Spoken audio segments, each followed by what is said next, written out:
Alright, pop quiz. What do you get when you take one of the best living directors, an Oscar-winning actor, in the story of one of history's most complex men?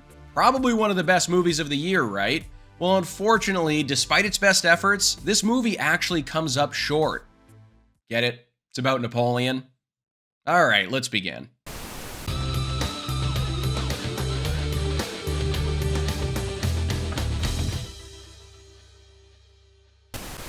What's up, guys? I'm Sully, and today we're talking about Ridley Scott's brand new historical epic, Napoleon. All you need to know about this one is that the story goes like this. A personal look at the French military leader's origins and swift, ruthless climb to emperor, viewed through the prism of Napoleon's addictive, volatile relationship with his wife and one true love, Josephine. So Ridley Scott is one of those directors for me that when he's at the height of his game and I'm sitting here reminiscing about all the fantastic movies he's made during his career, you could easily catch me saying that he's my favorite movie director of all time, at least in the conversation as far as I'm concerned. But then you look at his filmography in recent years, it's a little bit shaky to say the least. I mean, he still puts out bangers like The Martian and The Last Duel, absolutely love both of those films, but then he'll turn around and throw House of Gucci and Exodus, Gods and Kings at you, which were a different story. But I still think he's got gas in the tank when it comes to creating these historical epics, right? He always plays with that concept really well when he doesn't need to write an original script and can focus on these massive battle sequences that he's become known for.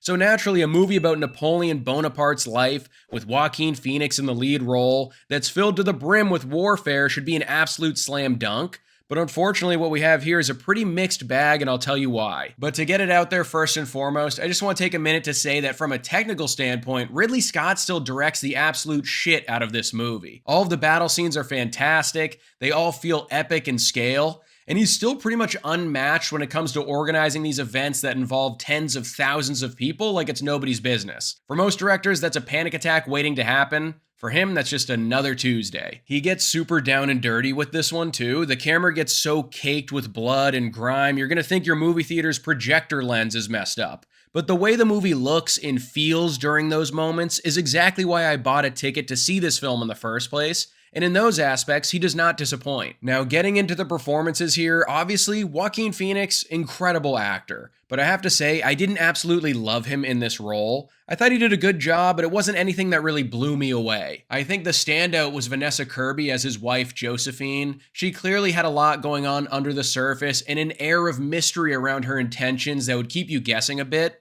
And even though both of these leads are able to dish out admirable performances in this movie, the way their actual romance was displayed and structured kind of prevented them from creating something that was going to stick with you after the credits roll. It just feels a little jarring and clunky at times because we jump through different years and tentpole events at a pretty rapid pace so we can cover all the important parts of Napoleon's life.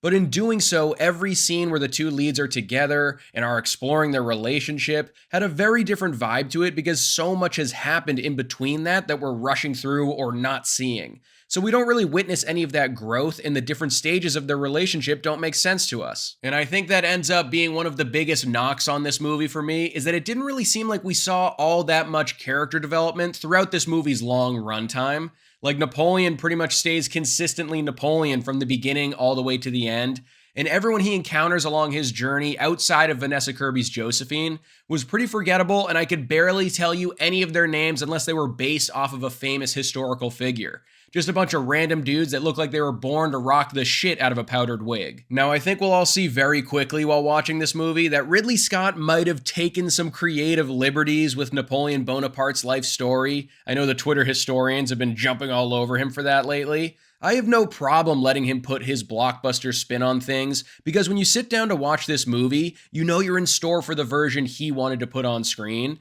It's not going to be pulled right from your high school textbook. Like, did Napoleon actually blow up the pyramids? Jury's still out on that one. Believe it or not, I wasn't there. But who's Ridley Scott to let a little something like the truth get in the way from adding a completely badass shot to his movie? And actually, throughout the film, Napoleon is shown to be a decently unreliable narrator. So maybe it kind of makes sense, like all these embellished moments are from his point of view. Or maybe I'm giving Ridley Scott too much credit and he just wanted to get his Michael Bay on for 2.5 hours. You can be the judge of that. Overall, guys, Napoleon just didn't grip me as much as I wanted it to. It had all the key ingredients to be a movie that could have ended up on my best of the year list with Ridley Scott, Joaquin Phoenix, and epic historical struggles, but it kind of falls apart in some places when it comes to the pacing and the tone. On the flip side though, the lead performances are solid, and the battle sequences are some of the best I've seen in a while. If that 4-hour cut of this film does exist, and knowing Ridley Scott it definitely does, I'll give this movie another go when that's released. Napoleon gets a Sully score of 3 stars. So that's my review of the latest Ridley Scott film. What do you think is the best historical epic ever made? Let me know in the comments below. I need an excuse to buy a powdered wig. Don't forget to like this video and subscribe to the channel if you haven't already, and I'll see you guys at the next one.